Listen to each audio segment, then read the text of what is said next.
आज के समय में जहां दहेज के लिए बेटियों पर अत्याचार किए जाते हैं, वहीं आदिवासी समाज के एक व्यक्ति ने अपनी बेटी की शादी में महज 125 रुपए दहेज के रूप में लेकर एक मिसाल पेश की है, जिसकी जमकर तारीफ हो रही है। हम बात कर रहे हैं झाबुआ जिले के मांडली बड़ी की।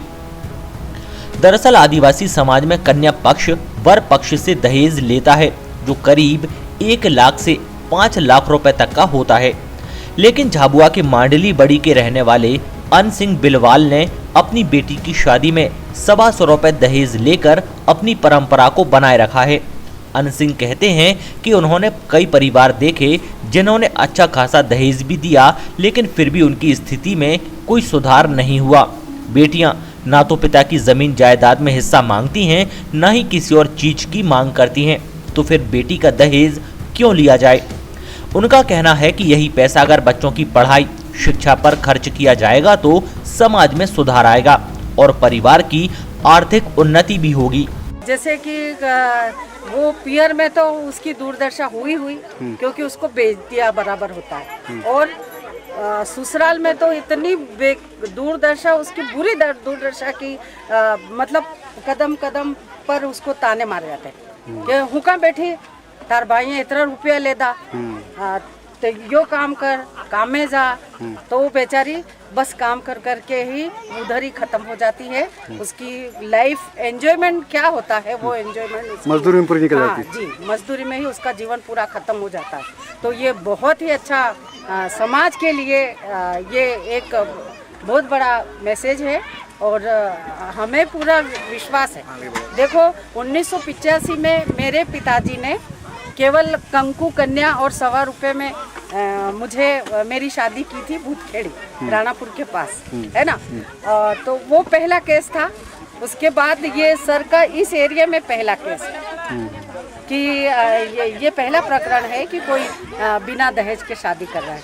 कोई इक्का दुक्का, यदि हम पता नहीं है मेरे को, अपवाद हो सकता है, लेकिन हमारे एरिया में 1985 में मेरे पिताजी ने, और उसी तरह से मैंने भी मेरी 2 लड़कियों की शादी 125 रुपये 125 रुपया ले रही थी, लेकिन वो लोग बोलते हैं 125 रुपया नहीं, 125 रुपये और नारियल से हमारा ये हो दहेज के रूप में ये इसको माना जाता है, और कोई पैसा दूसरा कुछ नहीं। मेरे पास जितनी शक्ति थी उतना मैंने दिया है, उनसे मैंने कुछ भी नहीं।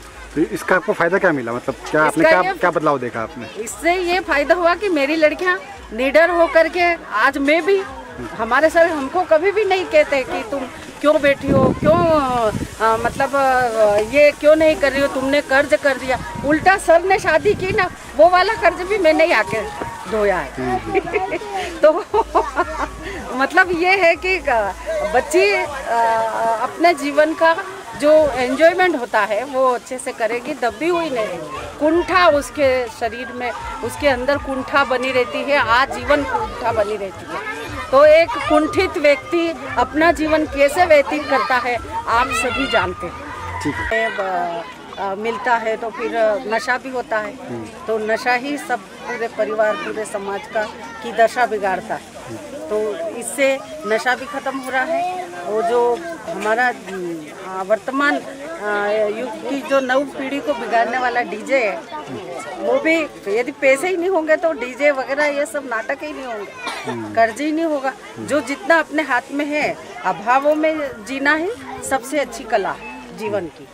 तो अभाव में पहले जीते आ रहे थे। यदि हम मतलब जो लोग अभाव में जी रहे थे सर, वो भी 100 साल जिए, और अभी इतना सारा पैसा ले करके और जी रहे हैं, तो भी वो 35 साल ही जी रहे हैं। अच्छा लग रहा है मेरे को। और इससे क्या फायदा होगा, समाज में क्या असर पड़ेगा? समाज अच्छे रहे, और ये सब भी ले रहे हैं दहेज, तो वो नाल है कि वो दहेज लेने के बाद लड़कियां कहाँ का काम करना उनको जानना पड़ता है। इससे समाज की आर्थिक स्थिति भी सुधरेगी। समाज की मेरे पिता ने नहीं लिया है, नहीं कम दहेज ले रहे, वो ऐसे हर परिवार को रहे। कर्जा कम होगा। हाँ, कर्जा कम होगा और आने वाले परिवार सुखी रहेगा। वो तो उनका दहेज लेते, वो घर पे नहीं रहते और शांति से भी उनका परिवार नहीं रहते।